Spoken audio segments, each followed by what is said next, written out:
जो लोग गलत बयानबाजी कर रहे हैं उनको तो लंबा कर देंगे। मैं हक अधिकार के लिए लड़ाई लड़ूंगा। आज उनके पास पावर है, सब चीज़ है, वो जो कर सकता वो कर सकता। मैं सर कटा सकता हूँ लेकिन सर नहीं झुकाऊंगा। पिछड़ा को आरक्षण बढ़ाना, निषाद को आरक्षण दिलाना, मैं उसके लिए संघर्ष करते रहूंगा, लेकिन मैं कभी किसी के सामने झुकूंगा नहीं।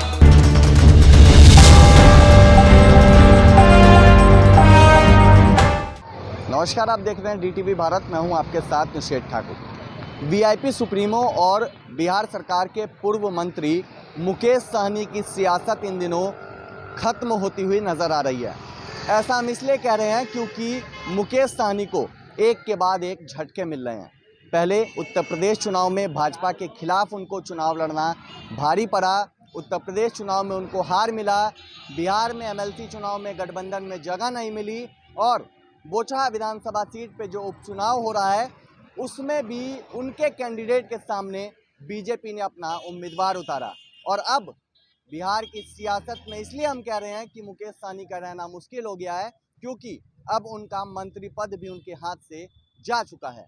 बीती शाम ही मुकेश सहनी का मंत्री पद उनसे छीन लिया गया। इसके बाद मुकेश सहनी ने आज प्रेस कॉन्फ्रेंस किया और उस दौरान उन्होंने भारतीय जनता पार्टी पर कई जोरदार हमले बोले हैं। क्या कुछ कह रहे हैं मुकेश सहनी, पहले आप वो सुनिए। तो बात की बात है, जो लोग गलत बयानबाजी कर रहे हैं उनको तो लंबा कर देंगे। आगे क्या होगा वो बात की बात है। जो लोग गलत बयानबाजी कर रहे हैं उसको लंबा करेंगे। नहीं, मैं अपने हक अधिकार के लिए लड़ाई लड़ूंगा। आज उनके पास पावर है, सब चीज़ है, वो जो कर सकता वो कर सकता। मैं सर कटा सकता हूँ लेकिन सर नहीं झुकाऊंगा। मेरा जो एजेंडा है, मेरा जो लड़ाई है, अति पिछड़ा को आरक्षण बढ़ाना, निषाद को आरक्षण दिलाना, मैं उसके लिए संघर्ष करते रहूंगा, लेकिन मैं कभी किसी के सामने झुकूंगा नहीं। सर, आप आरोपों को खारिज कर रहे हैं संजय जायसवाल, लेकिन जिस मल्ला समाज की आप बात कर रहे हैं उस मल्ला समाज के भी लोग आरोप लगा रहे हैं मंत्री इस बात को कह रहे हैं कि आपने मनमानी की है, तो वो क्या फर्जी है? एक भी पूरे बिहार में कभी भी मेरे वजह से, मेरे निर्णय की वजह से पूरे बिहार में एक भी निषाद को, मछुआरा भाई को अगर कहीं पे दिक्कत होगा तो कभी भी आधी रात को हमारे पास आएंगे और फिर मुझे बताएंगे। ऐसे आरोप लगाने के लिए तो बहुत सारे एजेंट और दलाल को बीजेपी ने लेके आएंगे या खड़ा करेंगे। एक भी आप लोग मीडिया से जुड़े हैं, एक भी सबूत के साथ कहीं अगर कोई दे, आप उसको लिखिए और बताइए हमको, हमसे सवाल आके कीजिएगा कि आपके निर्णय के कारण ये समाज को आपका नुकसान हुआ। आप बताइए कि मैं इस समाज के हक अधिकार के लिए मैं हर तरह का कुर्बानी देने के लिए बैठा हूँ और मेरे रहते हुए मेरे समाज को कोई उंगली उठा दे, कोई उसके साथ नुकसान हो जाए, ये कभी होने दूंगा?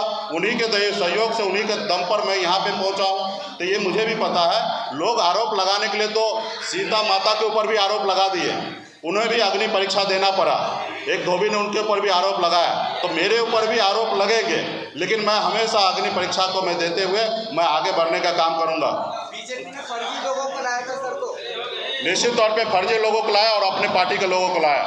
तो आपने सुना, मुकेश सहनी ने साफ तौर पे कहा है कि जो बीजेपी के प्रदेश अध्यक्ष ने उन पे आरोप लगाया था कि उन्होंने अपने विभाग में मंत्री रहते हुए मनमानी की है, मल्ला समाज के लोगों के साथ नाइंसाफी की है, उस आरोप को मुकेश सहनी ने सिरे से खारिज कर दिया है। और इतना ही नहीं, मुकेश सहनी ने यह भी कहा है कि जो मल्ला समाज के लोग बीजेपी के प्रदेश अध्यक्ष डॉक्टर संजय जायसवाल के पास पहुंचे थे फरियाद लेकर और शिकायत की थी, वो फर्जी थे, वो बीजेपी पार्टी के लोग थे और संजय जायसवाल ही उन लोगों को लेकर आए थे। तो मुकेश सहनी ने ये बड़ा बयान दिया है और साफ तौर पे कहे तो एक बड़ी सफाई भी दी है और साफ तौर पे कहा है कि जो आरोप उन पे लगाए गए हैं, जिन लोगों ने जो आरोप उन पर लगाए हैं, वो मल्ला समाज के है ही नहीं बल्कि वो बीजेपी के लोग हैं।